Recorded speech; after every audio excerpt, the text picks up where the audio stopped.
teach an old dog new tricks. Hi, I'm Gail Rubenstein, the founder and CEO of a company called Retail Resilient, social selling for the car industry. And we help auto dealers, auto agencies, and vendors in the auto industry sell more cars, service more cars, and make more money using our social selling strategy. That includes TikTok, Instagram, Facebook, LinkedIn, and anything else you can think of. So if you're looking to invest thousands and make millions, we're definitely the social selling company for you. Like I said, who said you can't teach an old dog new tricks? If you run a service drive, you know these days first impressions matter. But when your advisors are tied up with inbound phone calls, they tend to neglect their other, more important duties.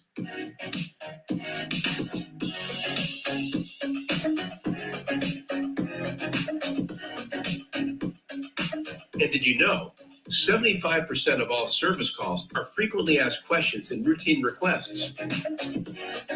Still, the average dealer misses up to 30% of inbound calls, adding up to a ton of missed service opportunity and increased customer churn. 68% of callers actually go elsewhere if they can't get through, which means you could be losing $60,000 to $70,000 every month in service revenue simply from missing calls. So who will pick up? Introducing Brooke. Hi there. Your best service scheduling assistant. Brooke is the first intelligent digital voice assistant to answer, handle, and appoint all of your inbound service calls. Hiring Brooke means absolutely no call goes unanswered, boosting your customer satisfaction and reducing your overhead costs. And talking to Brooke is like talking to a friend with human-level understanding in a friendly conversational voice. Her conversational intelligence is built on millions of actual service industry conversations, making her the easiest onboard you'll ever have. She can handle any volume of calls and follows your policies every step of the way, 24/7. That means even when the lights are off, Brooke is always on. And I can do it without missing a beat. You really do check all the boxes. Book with Brooke today. Visit Brooke.ai or call 866-942-1236. Finally, the perfect match. See that light above the bathroom door over there? That's a big time saver for our technicians and other recon staff. The light goes on when the bathroom is occupied. Now techs keep working until the light goes out. Then they know for sure the room is empty. And when they're busy there, they're also catching up on the news. Not bad news, but news they need for the job. I post these where they can't be missed. Too often, the search for the right product brings valuable time. This inexpensive detailer's cart organizes supplies. Now techs lay their hands on what they need without delay. We got these time savers from Rapid Recon, the reconditioning software company that's always defining better reconditioning solutions for dealerships like yours.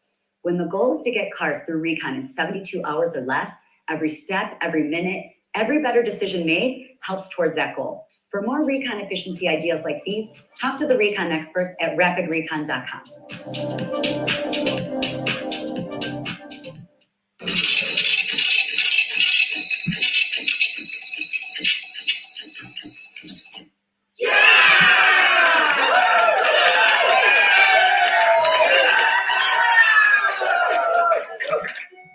All righty. Good morning. Oops. Good morning, everybody. Good morning. Listen to this in the afternoon. Come Good on. afternoon. There it is. Actually, it's afternoon where you are, Ray, isn't it? It is just past, yes. All righty. So in case anyone's going to the used car week going on in Toronto later this month, we will be live on the last day of the show. It is one of the largest used car events in Canada. That's not big from a U.S. perspective, but probably 500 to 600 dealers, and it should be an interesting 3-day event. We're doing a subprime panel on the last day, which is the 29th. We'll be doing it live, so we'll be streaming it as well. Go ahead, Mr. Jeff. All right, well, let's go through the books first. I have to thank Joe Caruso for sending me this book on 99 Objections. Reading it right now. Pretty interesting book. Thanks to Joe. And if you're looking to get better at closing and want some tips there, it's a Bible, really, of closes. It's actually pretty good. Highly recommend. I haven't read the whole thing yet, but it's 400 pages. most of which is clothing. So it's kind of interesting. And the art and science of running a dealership from Max Zanin, the crazy Russian we've had on the show before. He's pretty interesting. And then Irreplaceable Service Manager by Chris Collins. I don't know if anyone knows Chris, but he's got some great videos and stuff as well. So go ahead, Jeff. Hello, everybody. Thanks for joining us. Before I talk about our disclaimer, which does talk about the views expressed here are that of our guests and not necessarily of us. And sometimes there are some things that are not totally politically correct. I do have to tell you that I made the big mistake of calling some there one day. And I got the Brooke assistant for the dealership, and I had a very good conversation until I realized I was speaking not with our Brooke that's on the show today, but Brooke AI, which is pretty amazing stuff. I also had to comment on the Rapid Recon video because I've seen it 20, 30 times, and the lady that's in that video, when I realized the washroom light going out was, and what she posted in there was very interesting. I think what they should do is put a cell phone jammer in there. Moving right along, please look at our disclaimer online just to understand where we are, because the opinions here, nothing's really off edge, and but just in case, we have had the odd one that goes a little crazy, gets a little political. I have no idea who that is, but we'll move on. Ian. And the show is sales versus fixed ops show. I guess I misspelled that anyway. It is what it is, but sales versus fixed ops is a battle that we've been going on for a long time in automotive. And essentially, as we saw in the video earlier, if you weren't there, essentially you have basically a battle that's been going on for a long time. So let's get into it. So go ahead, Jeff. Well, the car industry is the car industry. I don't care who you are. Even Tesla now, which is moving to actually a dealership model, which they said they weren't. So they do have sales versus fixed ops. But joining us today is a group of experts, and we're very pleased to have people. I'm always proud of the people we can get here. But first of all, joining us for the first time is Scott Gregg, who's a fixed operations manager at Tucson Subaru in a very warm place, Tucson, Arizona. Please introduce yourself, Scott. Tell us a little bit about yourself, too. Good morning, Scott Gregg, like I said, fixed ops director at Tucson Subaru. It is plenty warm here. Been hitting well over 100 every day. So been in the business for a long time, 43 years actually this year. So seen a lot of stuff and done a lot of things. And happy to be here. It's a pleasure and an honor to be on the show. Thanks very much. Thank you very much. We appreciate you taking the time. Also new to the show today is Ray Trechak. Hopefully I pronounced that right. Who's the sales manager from Fredericton Hyundai in Fredericton, New Brunswick, Canada. Ray, please say hello, introduce yourself, and tell us a little bit about yourself. Right on. Ian, Jeff, thanks for having me on the show. I'm very pumped and really excited to learn through some of the conversations as well. I wish I could say it was warm out, but I took to work this morning and it's raining and foggy, so we'll just leave it at that. About 5 years in the industry now and really looking forward to keep learning. So excited to be here. Perfect. Thank you very much. And actually, one nice thing about not having 25 or 30 years experience is from a newer position on the sales versus fixed ops thing, you can't go from history. So it's going to be great to hear. And we have a show guest, been on a few times, our friend Brooke Furtis, who is not the Brooke from Brooke AI, who's the president and founder of BZ Consultants, if you're in Canada, BZ, and an athletic shoe connoisseur from somewhere in the neighborhood of Chicago. Brooke, say hi, please. Hello. Yes, I do have a bit of a shoe problem. It is a problem. I'm not going to do anything about it except buy more shoes. Yes, but thank you so much. I love every time I'm on here. It is always such a fun time. And we have, lots of fun. But yeah, that's exactly who I am, and just excited to be here with you all. So, hello. Perfect, thank you. And last but far from least is somebody new to the show, Tim Hayden, who is the CEO of Brain Trust's Chief of Business Strategy at The Next in Austin, Texas. And Tim, please introduce yourself. Tell us your connection to the fine art of sales versus fixed ops. Sure. No, happy to be here with everybody, and glad I'm not the only one who this is their first rodeo. This is going to be a lot of fun. As you already stated, at Brain Trust, we're out to help companies with transformation of their business, and that all starts with data. And data is what is at the center of the fixed ops and sales conundrum that we're going to discuss today. I can't let Tucson go away as being the hot place because we're on day 12 of above 100 degrees here in the middle of Texas, which is so abnormal for us, but we just might be hotter than the good folks in Tucson. Well, I can tell you this, you're definitely hotter than us in the Great White North. For the Americans in Vancouver that get off the cruise ships and walk around here, they're kind of going, yeah, I think I got to walk around here in June with a ski rain jacket on because it ain't warm here. So Right. I wouldn't like 100 degrees, but boy, I don't like 55 and 60 degrees either. So Ian, please go on to the first question for everybody. Yeah. Get this ball rolling. Essentially, when we're looking at this conundrum of sales versus fixed ops, the big question I always get is, why, can't we all just get along? Why does there have to be a long-lasting feud exist, or does it still exist between sales and fixed ops, in your opinion? So let's start from the beautiful place, Arizona. Go ahead, Mr. Scott. I think it does still exist. Maybe it's not quite as bad as it used to be. And it's, like I said, I've been around a long time, and way back in the day, there were many dealers that even had told me to my face, if I could just shut the service department and nail the doors closed, I would, because I don't like it. I have to have it. And it's just a necessary evil. So I think that's kind of where it all started. At this point, it's almost like the Hatfields and McCoys. Some people don't even know why they're feuding anymore, and it's definitely not necessary, and it's definitely not productive. I try very hard to make sure that we don't have that feud anywhere that I work. So, and it's a much better relationship. I have a number of people that come to work here, and they're like, wow, sales and service gets along. I can't believe that. I've never seen that before. So I do push really hard to get rid of that feud, and it's more productive and more profitable for everybody if you can, for sure. Appreciate that. Have you found that changed at all as we have less new and used inventory? Yes, it definitely has. Obviously, fixed ops, even since the recession in 2008, has been a more important part of the dealership world. And a lot more dealers have come to embrace the fixed ops department, and that has helped a lot with that. And then with the inventory struggles, obviously it's been put on fixed ops shoulders kind of to carry the load. So there is more emphasis on everybody getting along, taking care of each other, getting cars serviced as quickly as possible, getting the used cars recon and everything. So yeah, fixed ops has definitely come to the forefront.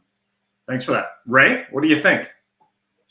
Yeah, listen, we live and breathe it every day, and maybe I'm at a bit of an advantage with our dealership here locally because we do get along. We're like any large family that spends 90% of their time together. There's obviously going to be an uproar here or there, but we've done a great job of removing the internal walls and communicating with one another on a face-to-face basis, which has helped us sort of take the leap toward a common good, I guess, if you want to call it that. But we found, removing the electronic devices and taking the 200 yards walk down to your service department or your parts department to help out or to get an answer to your question instead of relying on an email or a text or a phone call return has helped us. So yes, we definitely see the situation occur. However, being conscious of it and keeping communication open has helped us improve. We're not going to be 100% all the time, but we're working. Fantastic. Brooke, what do you think? So I've been in the industry for a minute here, and I've seen everything from extreme, we're going to say hatred, to everyone getting along. And you saw going back to the same thing back in 2008, where it was, hey, if you don't see the value in fixed ops, you're going to close up shop. Like it's as simple as that. And like I said, going back to I've seen dealerships I'll use an example of a group that I've worked with in the past, and that they would full out shovel to the line of where sales and service began / stopped. I'm like, we're not going to work with you. I was like, are you kidding me? Like, this is how bad. And then yet that same dealership group, now they work together, like they're good, but it took from the top up to say, hey, this is going no more. Like, we're going to come together and make this work. And once they were able to say, hey, no, everyone come together, we're going to have meetings together. It's no more you work in this one, and it's no more of these silo bullshit. I'm sorry, I have a sailor's mouth. So there's no more of this, none of this. Like, we're going to work together as a team, because once you see that, I'll start throwing stats in here later on, but because of fixed ops, we succeed. And because of sales, we succeed. But understand, once the person buys the car, that is only the first transaction. All the other stuff happens at fixed ops, at the back end, where they service the car. If they aren't buying tires from us, if they aren't servicing, that customer is never coming back to us. So understand, once their eyes are open to saying, hey, oh wait, they're really, really important, and we need them, they need us, and the communication has to happen. It's okay, now I see it. But for so long, it's this stigma of, well, we can't work with them, and they're not talking to us. Well, they sold the warranty and they're not backing. Well, just talk, communicate. So I've seen some really, really bad, like, oh my gosh, we hate each other, and then they came together. So if that can happen, to just some awesome examples on here of, hey, we all love each other, but we're family, so we're going to fight. So I've seen, I think, every spectrum of it, and it is so insanely vital, fixed ops. It's something I preach pretty heavily, that it is so important. Anytime I talk to a group, any dealership, it is first and foremost, tell them about service. Yes, service is very important, but I need to make sure that service is included in this conversation, because it is so important. Thanks for that. Tim, what do you think? Well, I mean, I think this is just a natural part of the business, right? I mean, over the last 15 years, the auto industry is like any other industry. It's over digitized itself, right? Because every dealer is willing to invest in another software as a service platform, another media channel, something else, just to move 2-3 more pieces of metal. And to what I've heard a lot of people say, and what that 7-year-old video that we led off with today really hammered home, right, is the need for customer centricity, right? It's the same customer. It's the same customer that's been identified out there in the ether, that somehow came, kicked tires, took a test drive, bought a car.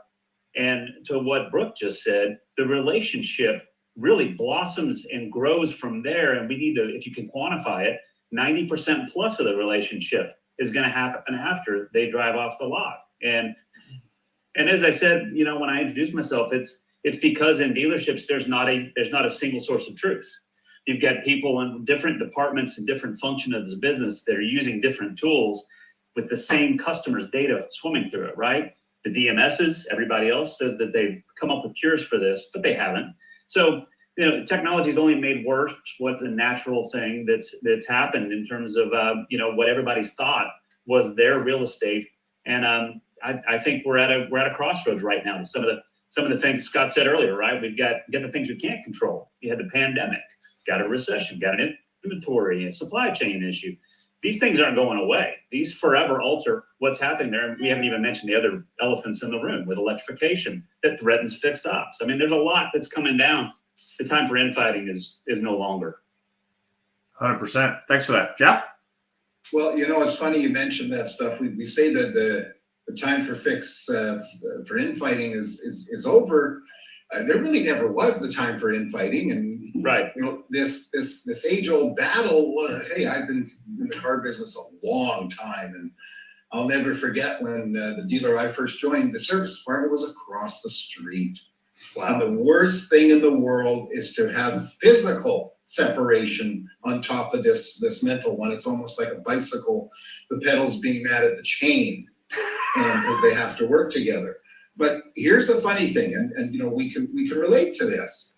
But we came up with this second question, and the interesting part is many people working in those fields, their first answer is going to be me. But so who's more important? Sales or fixed ops? It's the chicken and the egg, basically. Who came first? And I'm going to go to let's go to Ray, because he doesn't have any long hatred issues to deal with. I was really hoping you were going down south first, but that's okay. All right. Listen, yeah, I mean, I'm. If I would have to choose, I'm gonna sit on the fence, because I actually, as part of my role, am the main communicator in the dealership between sales and fixed on a daily basis. And I know that my job personally would be significantly more challenging if we did not have that open communication and willingness to do the ultimate best for our customer at the end of the day, which is a relationship that we've built over time, mainly by getting the right people on the bus and the wrong people off the bus with all departments, not just sales, not just service. So, I think we do have to live synergistically together, and I guess I'll call myself lucky. I had a very short time of where fixed in our bricks and mortar was not on the same page.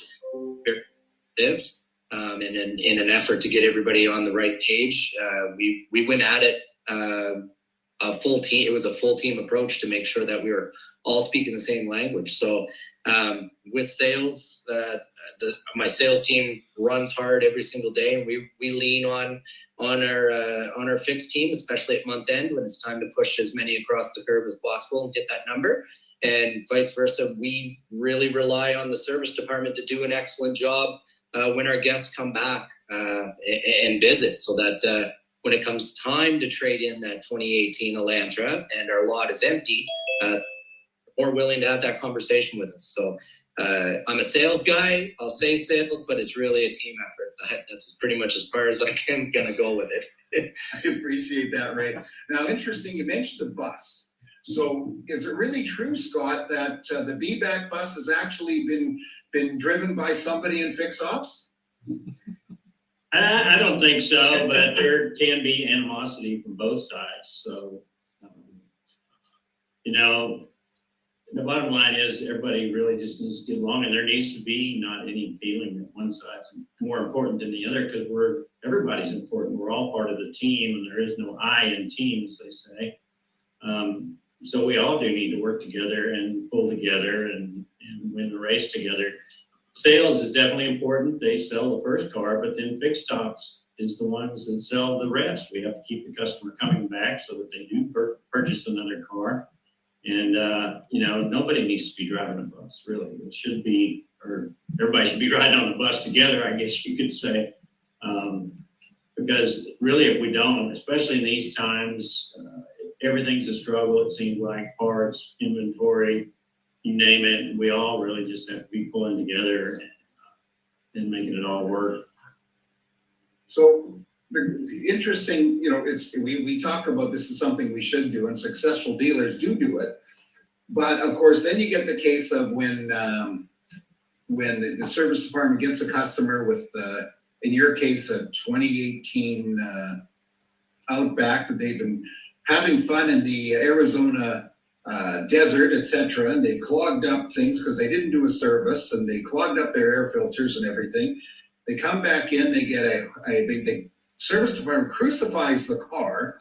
They go to sales, they buy a new car, and then of course the tech gets really pissed because it comes back to him from sales, and they say, just change the air filter, don't worry, after he or she did their job. So it becomes very interesting, and then comes that argument of who's more important.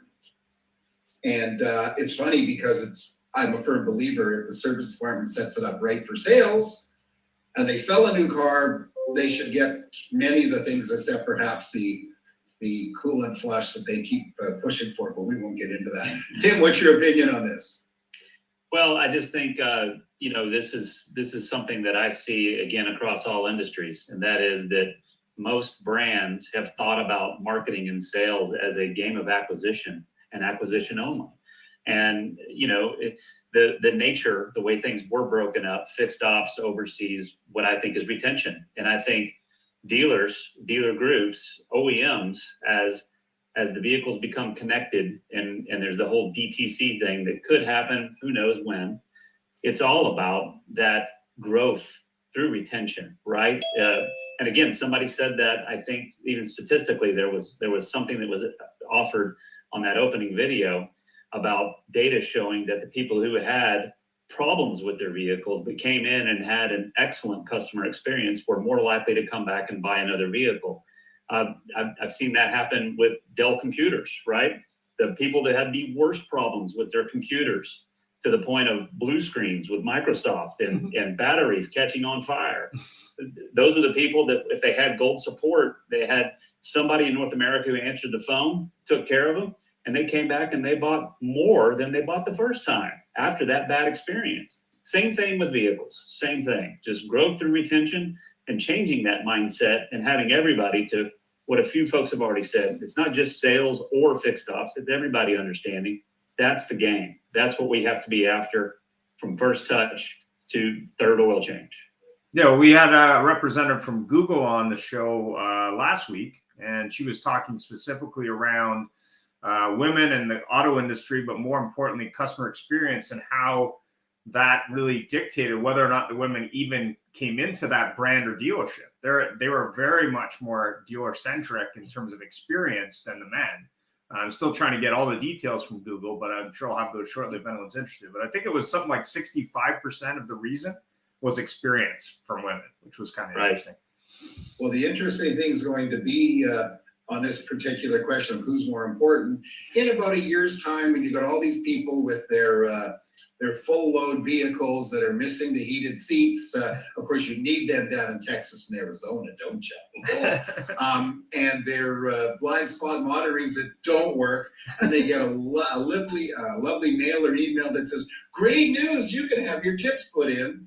And the salespeople are sitting there screaming at service saying, "I need my customer taken care of." And service is going, "We don't have any openings because we got 800 people want these chips in."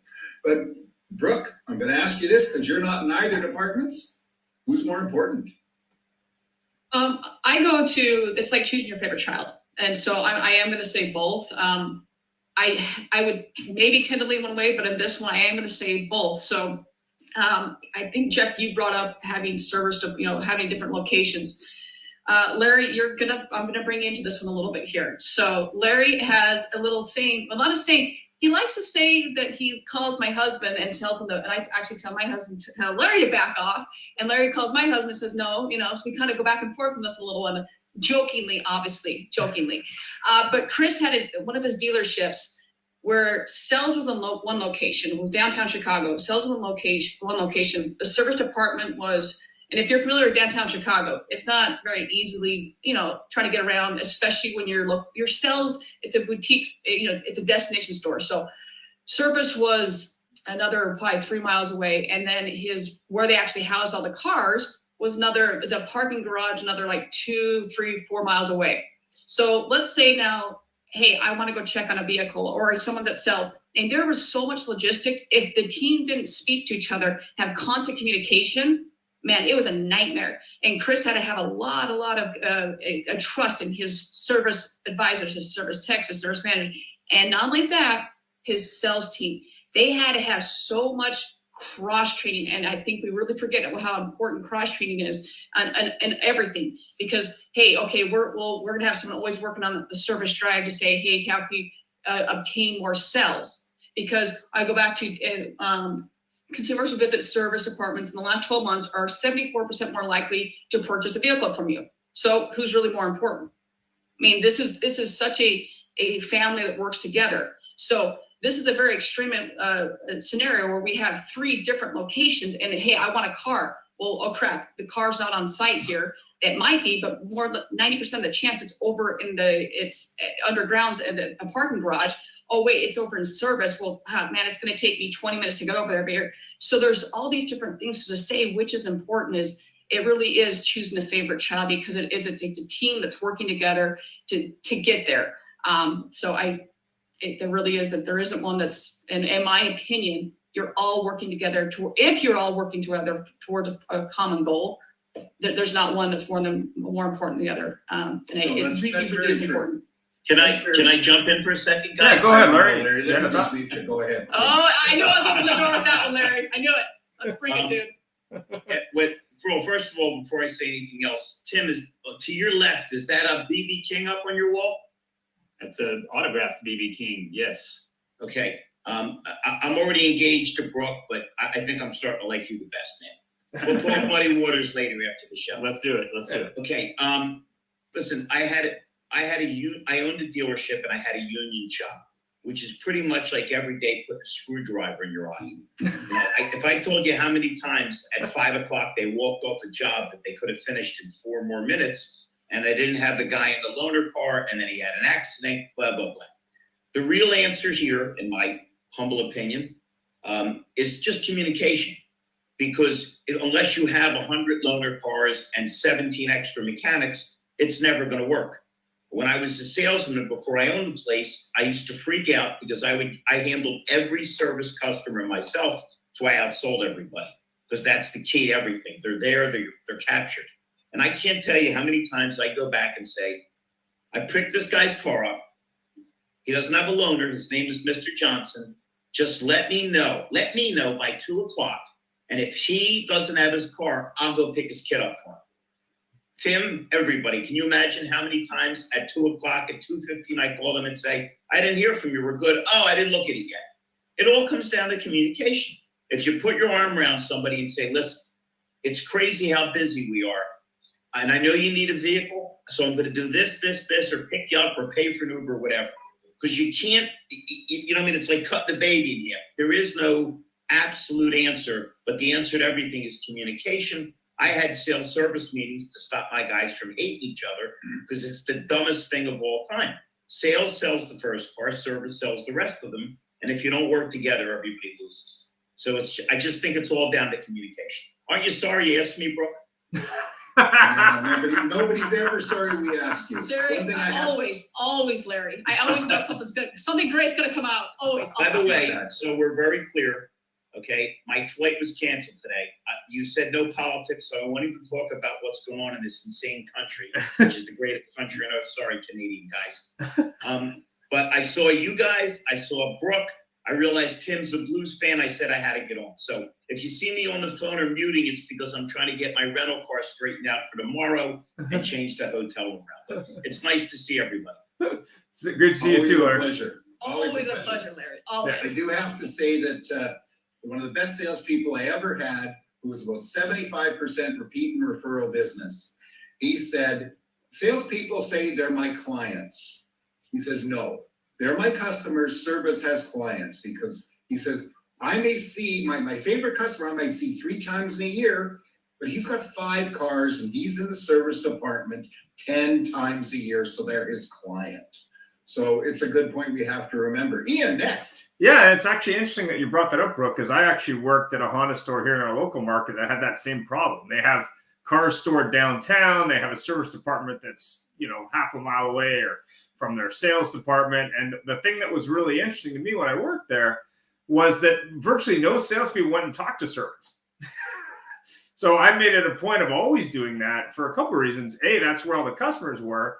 But B, nobody talked to them. So there's a lot of opportunity there to build that relationship with the service techs and the service team. Now, this dealership was interesting because they also had a motorcycle department as well, which was kind of interesting for different reasons. But yeah, when you have that separation physically, it makes it a lot more complicated. And you just need to set that customer up for, okay, I'm happy to have the car for you here at 2 o'clock or whatever, but just let me know so I can make all that happen. And you kind of have to explain that to people because customers are so used to those cars being physically there, right? And to top it off, they didn't have a parking lot either. So because it's downtown Chicago, there's no parking. So on top of everything else, it was like, okay, so this is how you got like 3 spots for valet and everything else that, so it was, and they still were number 1 in for the district and everything for sell and for fixed ops and for service. So it comes down to that, going back to what Larry and I've said, communication and training. I mean, it's just invest in your people. That's bottom line, invest in your people. Yeah, we didn't have any parking. Still don't. We actually used to have to pay parking tickets sometimes. I'm throwing out potentially a wacky idea. In a combination used car lot, service shop, one person may handle everything for a customer, with the industry amalgamating a number of areas such as sales, F&I, fixed ops, having just a front counter service and parts, is the idea of one person for one customer for all dealerships viable, or am I just being crazy or silly? Let's start with Brooke, since you were just talking to Brooke. Go ahead. So you're talking for sales or service? I'm talking just one Yes. contact point. I mean, there seems to be a lot of move from industry. No, not pointing any fingers. That one person can do it all. I have no idea why, but I'm just curious even if that's possible. So I think one point of contact for sales, it is possible. Yes, I mean A2 Zinc does a great job with that process, but it comes down to training. If we're anyone that's heard me get on my soapbox about this, slapping a button on your site does not mean that something is going to work for you. We've all heard Ford come out and say whatever he wants to say. Saying you're going to do something and forcing and shoving this down someone's throat doesn't mean it's going to work. Not thinking it through correctly or saying it. I listened to it was Teddings had it in After Dark Fixed Ops Round Table, and had an interesting perspective on this, saying that this was done in front of shareholders. So is this really what's going to happen, or is he just doing this to suffice some people in front of some people?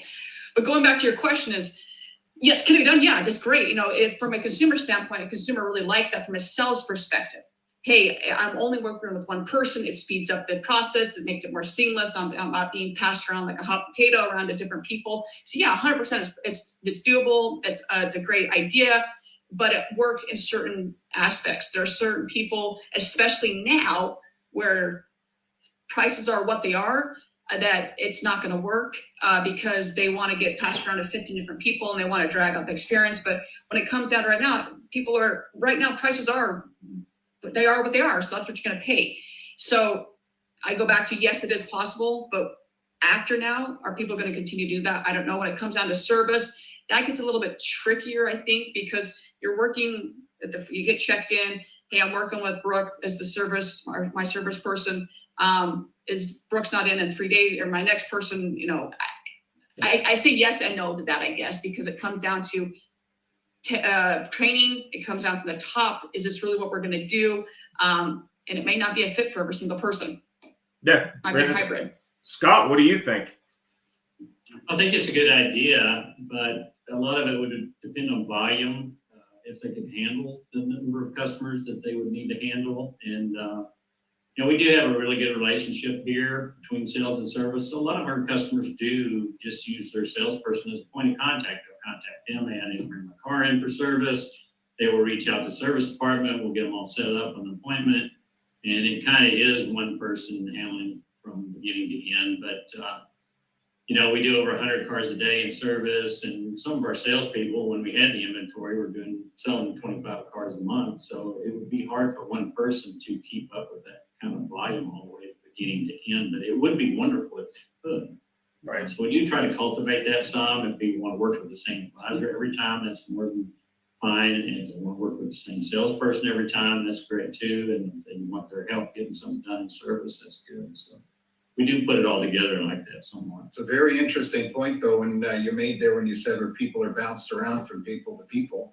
And if they get into service, and sometimes the person that they might know there isn't there, and somebody else is there, they have no relationship with them. So perhaps if that point of contact were the salesperson, they may not exactly understand half the stuff, because let's not kid each other. The best salespeople have no clue what goes on in a car. But when they're trying to present recommended services and intervals, it may not be a bad idea. Right. Ray, what do you think? Yeah, I think back to the people part of it. I've got 8 guys on the floor, and every single one of them come from a different background, have a different level of volume that they can handle, and they have their own personalities on how they approach their day-to-day business with their consumer. But the number one common thread I see, especially with their repeat business, are the people that come back and either trade in a car or bring a family member or their graduate to come in and buy their first car ever, is they seem to have a relationship with more than just one individual underneath our roof. They know so-and-so down in service. They've had a conversation with our general manager out on the lot just walking by. They know one of our sales managers. They have a favorite F&I guy. Like it's really neat because it's interesting to watch the guys and how they control that conversation. So while they may be, the captain or run their own book of business, I really like seeing the relationships that are built in all different departments. We've got a gentleman who was just in this morning. He's on his 6th Hyundai, and he knows when people leave. He's brought cookies in for people's birthday parties when they're downstairs in service, and he has that same type of relationship with the sales guys. So that synergy between it all. I mean, it's not all roses. Trust me, we've all right. Having one person control it all, I think just harmoniously, if the consumer, which let's face it, that's why we all have bank accounts going.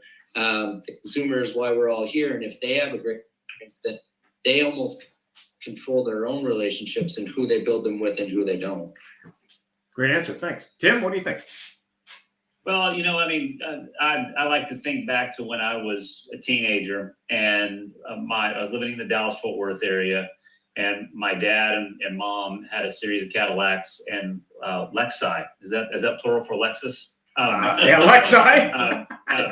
But it was all through Sewell, right? And everybody's familiar with the Sewell name. And the thing about it was back then, my dad had one phone call that he would make, and it was to the guy who was selling him the car, who would then, if it was a recall or the check engine light was on or something, that person would then have some type of decision tree, I would assume, because we would be automatically referred to somebody else in the dealer. It's only happened 5 or 6 times in 30 or so years ago, but it's totally capable today from a technology standpoint for everybody in the dealer to have access to a customer record that has everything about that customer that you need to know in it and accessible to them, plus some type of automated way of saying everyone who looks and acts and drives the same kind of car as this has had these top 10 things that they had as problems, or they had as opportunities, or as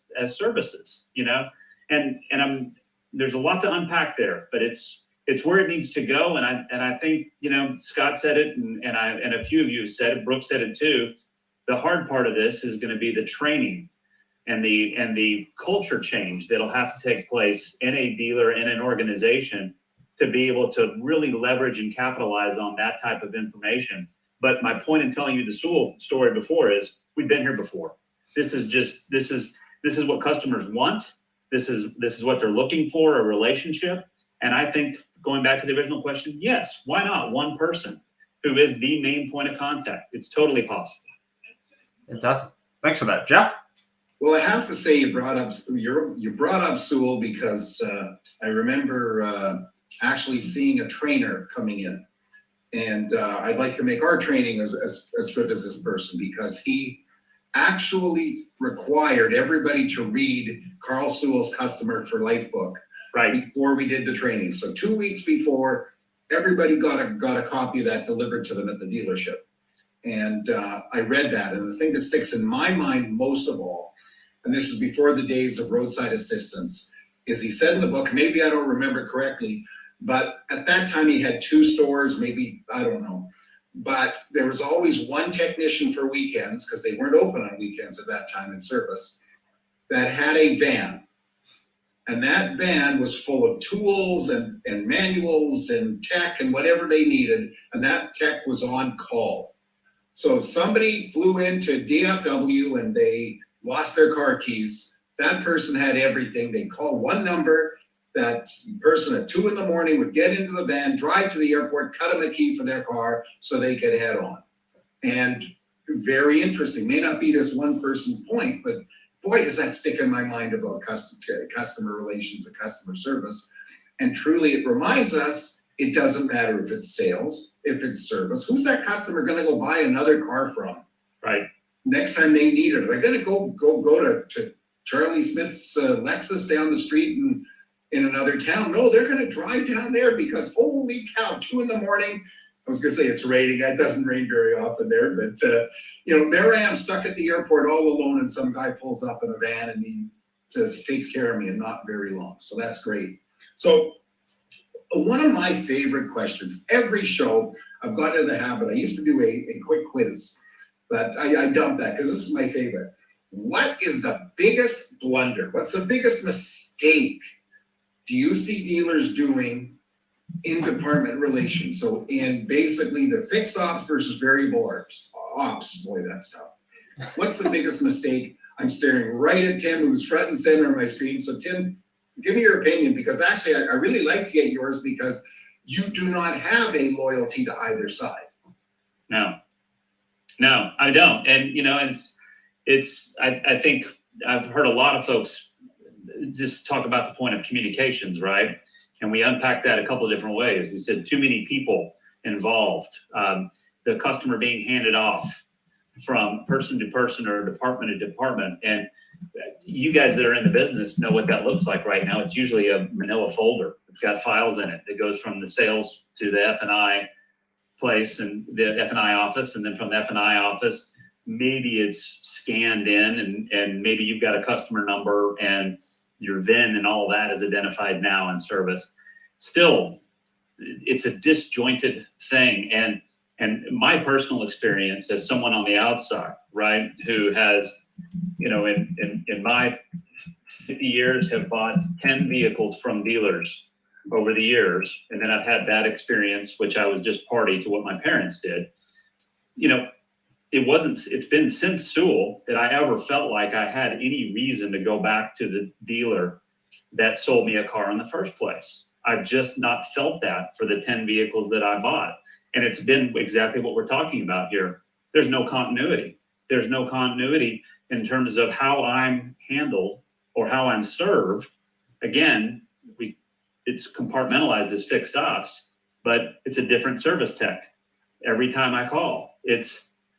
Or I walk in there because I happen to be in the neighborhood and the sales guy that sold me the car, I think that person should trust me, or I should trust them to point me in the right direction, but they've got no recollection of who I am, So it's communications and the blunders that I think a lot of us are talking about are because of the disparate operation that exists there. And obviously a few of you don't have to worry about this because you've got some harmony between how this is set up, sales and fixed ops, but there's still that need to, I think, have it be customer centric and do something, as you guys have heard me say 3 times now, from a data standpoint, to give everybody that heads up view of all the information on the customer. Tim, can I jump in on what you're saying? As long as you promise that you're not going to use Hertz or Enterprise for your rental car. Yeah. Man, listen, why don't you just pick me the hell up? We can listen to some good news on the way. Carl Sewell is a genius and wrote a great book, but back then, Inner Moron Demons, my book wasn't available, which is a life changer. But we'll talk about it later. Make sure you reach out to me on LinkedIn, Tim. I'll do it. The blunder they make is they don't set a proper example. I was the number 2 Cadillac salesman in the United States out of Trenton. Try that sometime. Not out of Texas or New York or Florida. I wound up owning the dealership, and I'm telling you, I'm not trying to sell you anything. The results I'm getting with training and recruiting is worth anybody. Put them in the room with me, they'll get ashamed. And the reason is I learned every negative. I saw a manager walk out, the GM, I'll never forget it. I tell all my classes, and the operator said, "You have a call, boss?" And he went, "Tell him I left." And if she can say bullshit, Brooke, I can say asshole. I thought, what an asshole. What if the guy's got the smallest problem? You solve it, you look like a hero. What if he wants to buy 3 cars? Always. So I am a degenerate phone answerer. Brooke and Jeff and all these people, and hopefully you'll tell people I'm always in a good mood. I bring energy to burn. That's what the owner has to convey. I pulled my service manager and GM in and said, "Listen, I love both you guys. You're the best." And they went, "Thanks, boss." I says, "Don't thanks me. I'm about to fire both of you." "Well, what do you mean?" I said, "If you can't get along, I'll find 2 guys that can. I want you to kiss each other's asses. I want you to be the best of friends. because you're costing me money. It's got to be the example set from the top, because every dealer says the same thing. We take care of our customers. Bullshit. You're out on the boat, okay, with a bikini model, and you don't know what your guys are doing. I was on with Brooke. I was on with David Long. He laughed his ass off. They were all talking tech. And they said, one of the guys said, you should look at your own website. And if you've ever seen All Things Used Cars, there's a box. Every once in a while, I'm lucky enough to have my services up there. But I said, David, if you're going to do that, put the suicide prevention hotline number. Because if dealers looked at their own website, they killed themselves. It's bad. It's so Yeah. bad. You have to set an example. You got to do what you say you're going to do when you say you're going to do it.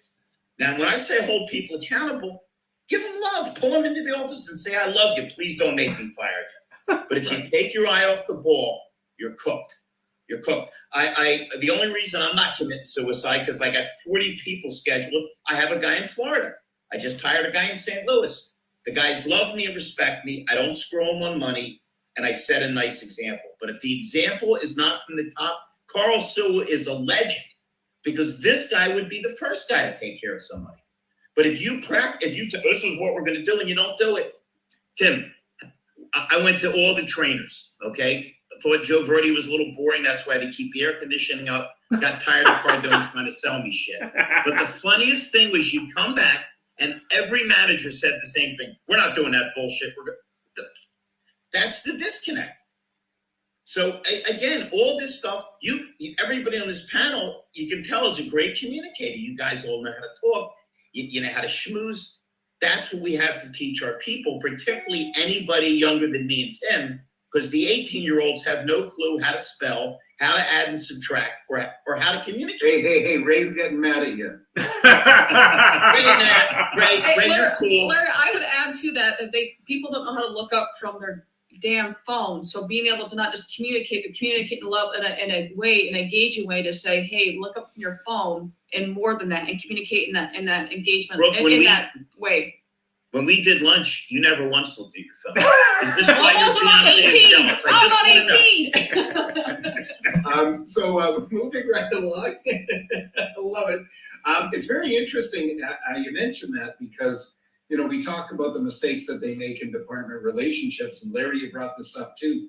The same dealer principal, and I worked for this fellow, who had a back door in his office so he could leave when a customer had a complaint, was the person that wanted sales or variable and fixed to battle, because that way they couldn't gang up on them. And so it's a very interesting thing. And before I move on to Scott on this, I saw a post today on LinkedIn, and we're talking about how we cannot resist our inner demon. Larry, I got to plug in for your book, or Inner Moron Demon.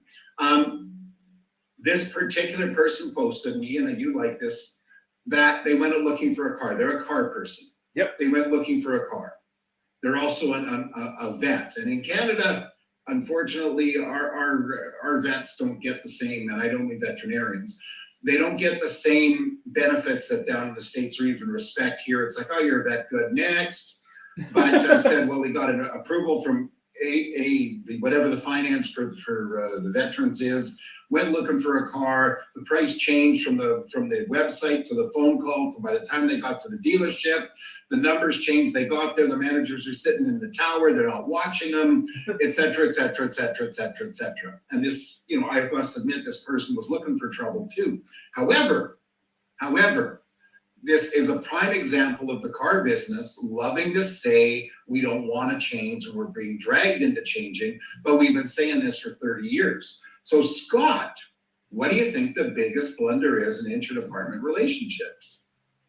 I'd have to agree with Tim. It's communication, and I think one of the biggest blunders is either non-existent or a not very good handoff between sales and service.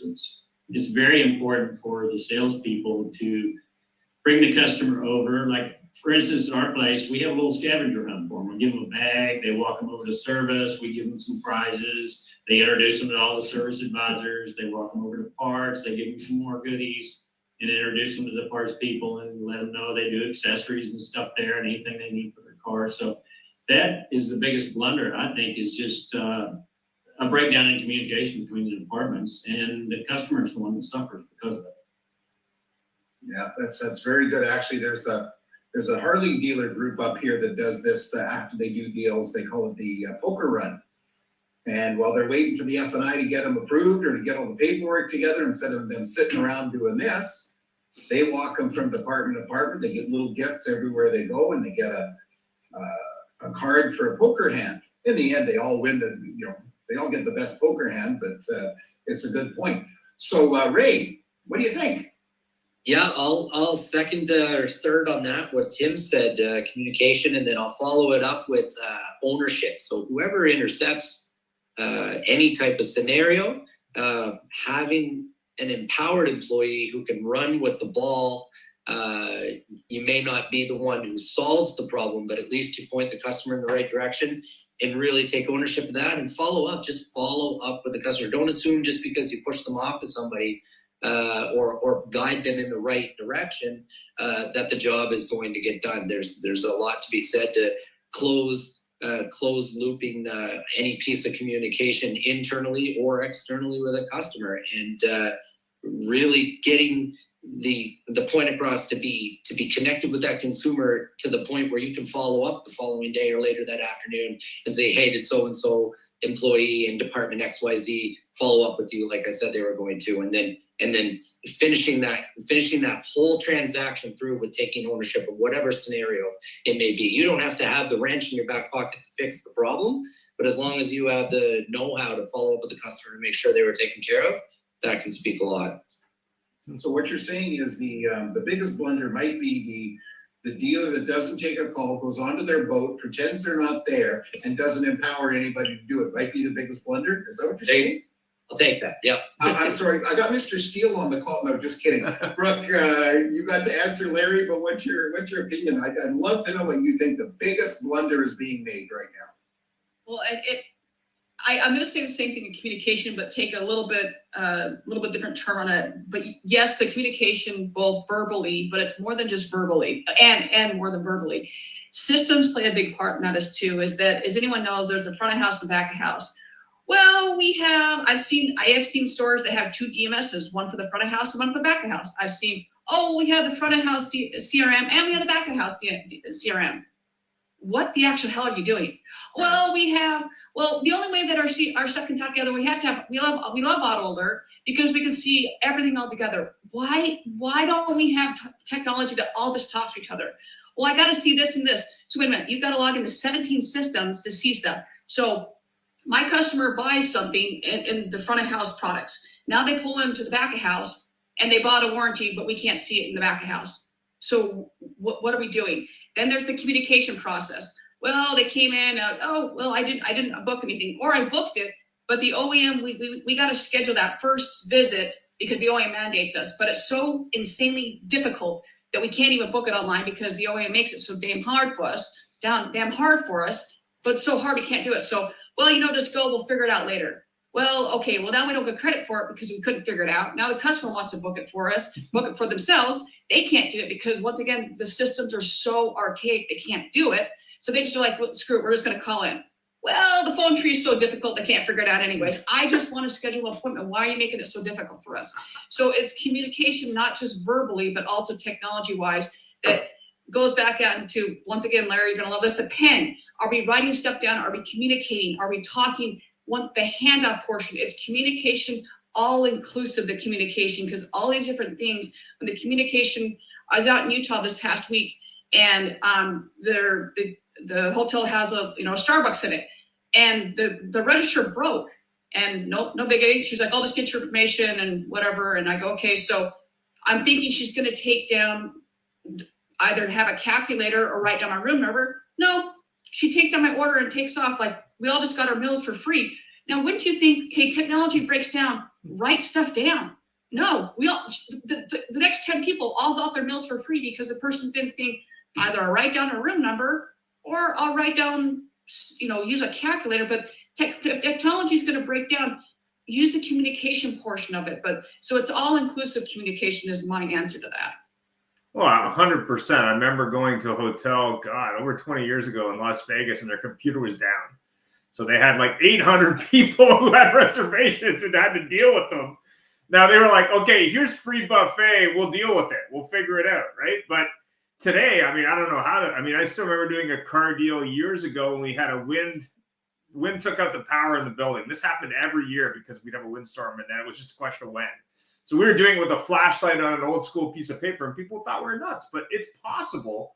But you have to think, and you have to have leadership. And I think part of the challenge today, and to your point, is people are buying lots of technology. Nothing wrong with technology, but does it make sense? Do these You've got to things think communicate? backwards on that technology. Before you ever buy technology, what is the problem you're trying to solve? If you're just buying something that was really cool and shiny object in a 20 group, stop buying it. What you've got to think backwards. Is that solving a problem you have? You're just buying it because it was red shiny object and you're buying it just because of the hell of it. Stop buying shit. Stop buying it. Guys, Brooke is 100% correct. Right. Don't waste your money with technology. Reach out to Larry Feldman. I'll come in. I'll train your guys. Oh, reach out to anybody. Come on, Larry. Come on. There we go.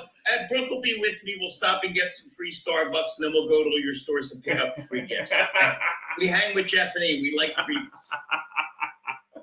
Well, you know what's funny? There's a reason why we talked about this before we went on air. Ray was on, I think, I'm not sure, maybe Scott was on at the time, but we talked about going to NADA, going to conventions, etc., and how they, really it's just a big reason to go out after and celebrate. Well, there's a reason you don't buy software at conventions or 20 groups or etc., because you're sitting there with your Mai Tai in front of you, with the great person from XYZ Software, and you sell it. If you're a fixed ops director like Scott, or sales manager like Ray, you hear this, you go back to the dealer principal. We gotta have this. They signed up for it, and next thing you know, nobody talks to each other. Well, the technology.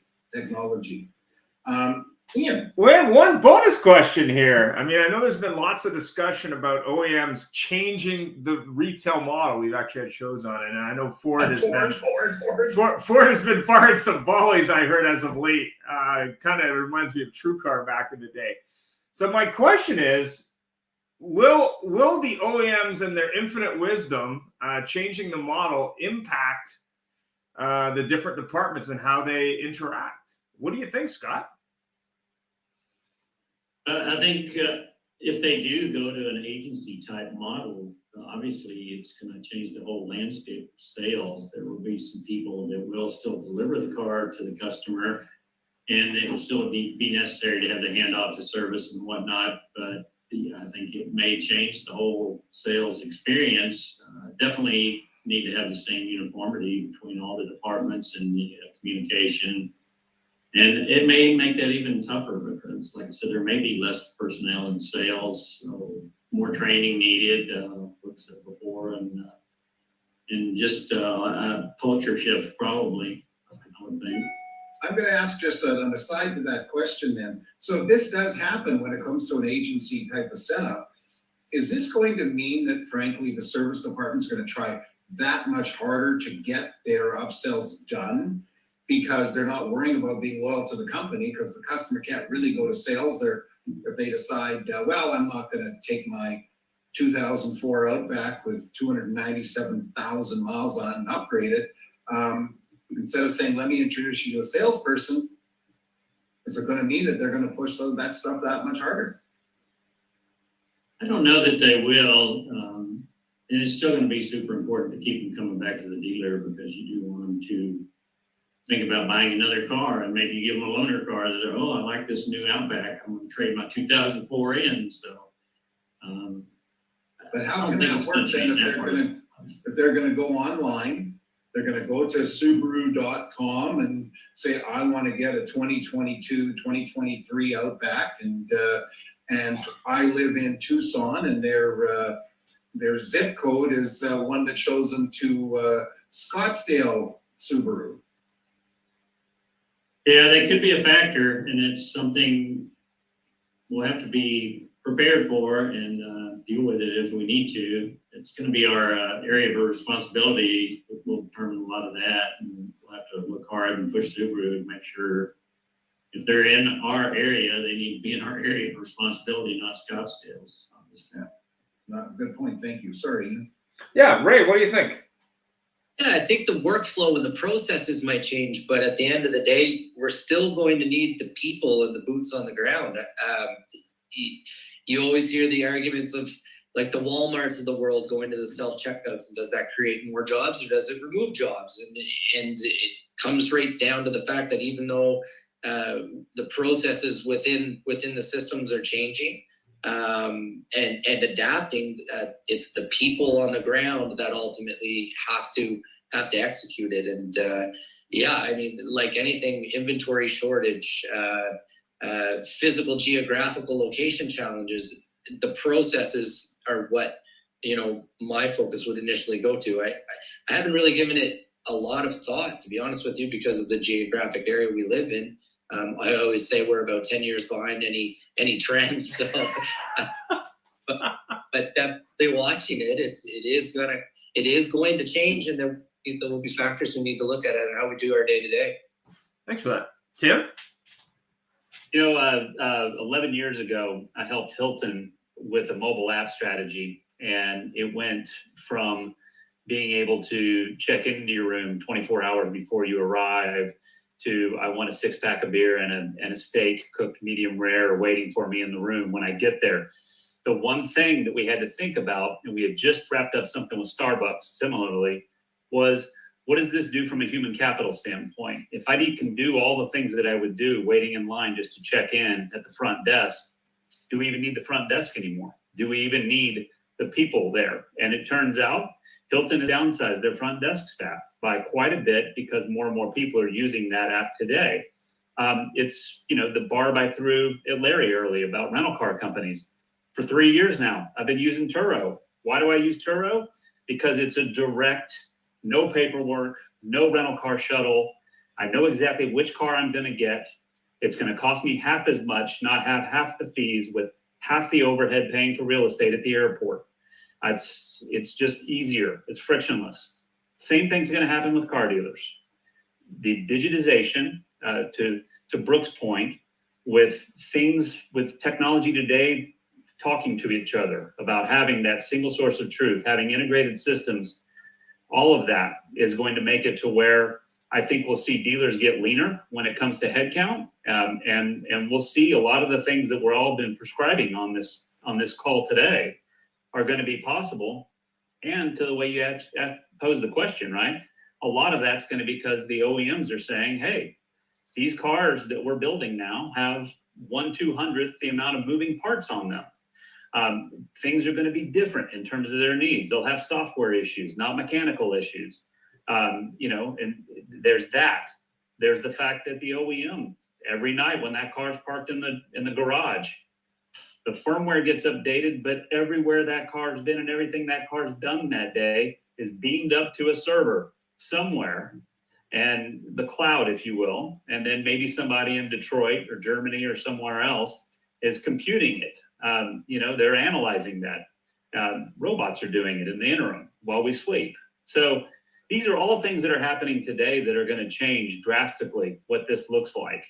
So I think it's just been natural that the automotive business as a whole has been behind. You know, they've been 4, 5, 10 years behind in terms of what a lot of other industries have done to move forward and make experiences frictionless and one-to-one, peer-to-peer.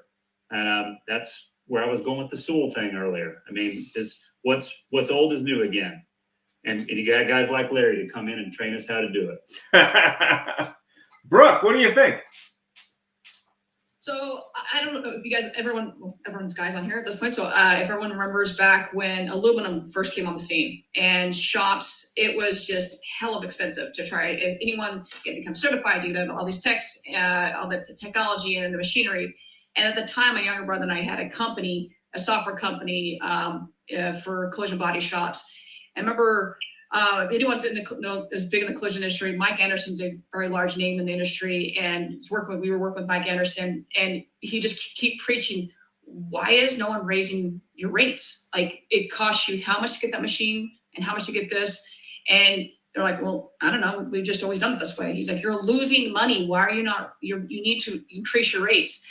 And so I was posing this question a couple weeks ago to someone, and with EVs, and I believe that, and I'm hoping to get the stat right, is that of the EV, everything right now, 75% of EV service is going outside of dealerships. I was like, man, that's a lot that we're missing out on that. So if we go to if this all goes forward the way that it looks like it's going to, or it perceives that it's going, what happens then? Is it going to continue to go outside, or are we going to keep that inside? And if it's going to go inside, we're going to have to charge more for that, because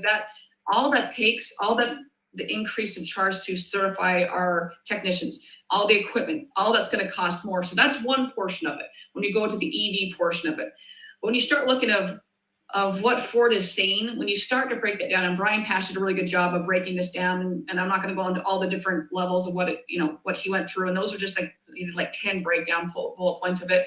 But it really starts to think of, this has not been thought through at all by Ford at all. But there are so many ramifications of what will happen, and to the points of the made here is that it will cut out the dealership. You will just become a delivery service center. All those Taj Mahal dealerships, they're beautiful, beautiful dealership buildings, are for what? Because you're just a delivery center. What happens to the service part? What happens to the trade-ins? What happens to the profit margin? What happens to all those different things that we know as today? What happens to everything we know as today? So I think there's just a lot that what you're asking is, there's a lot of, I don't know, so if this actually goes forward the way that, what they're saying, or was this just going back to my very first statement that I cannot take credit for, it's just something that was said on another show, was this just something that was pounding the chest because it was said in front of a bunch of high-powered people, or is this something that's actually going to come to pass? And if it is, what's going to happen to what we know as today as dealership land and the fix-op portion, because there's so much investment that goes into that,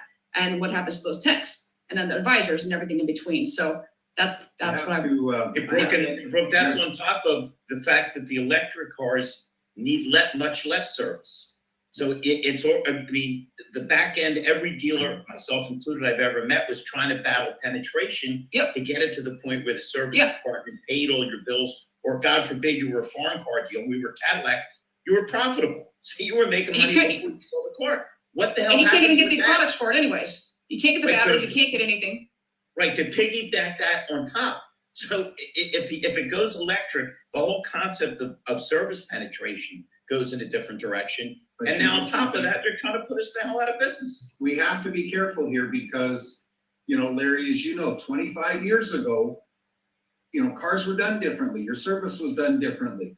I'll never forget the first time I saw a wireless diagnostic on a BMW with a car sitting in the bay, and the car sitting in the drive-through, and a tech sitting in his bay on his laptop diagnosing the car right away. So things will change. We got a show coming up in October, another one of our EV shows. And there is a group here called the Automotive Retailers Association in BC. And they've actually going to a whole new process of certifying technicians and everything else.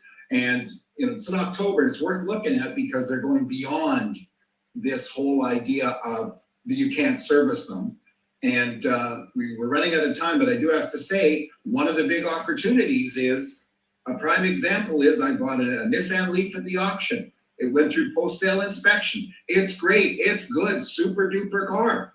They sent it to a certified electric shop. Super duper car. The car died in the 5-mile drive between the auction and my lot. It died. They towed it back. It's a good car. Finally went to the dealer, the right dealer, and the dealer diagnoses it and says, you've got dead cells in your batteries. Oof. That is, the car's toast. Let's not kid each other here.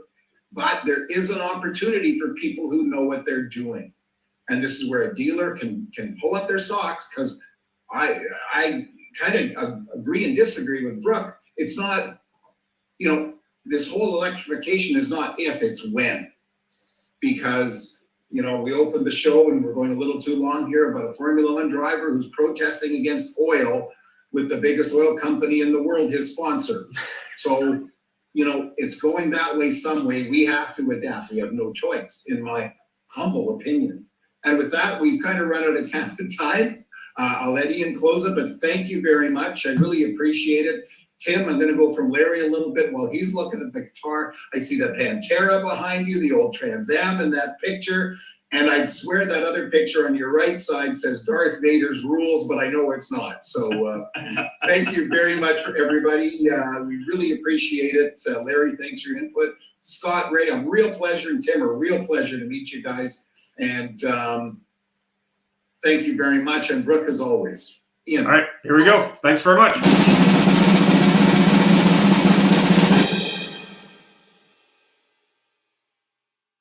Guys.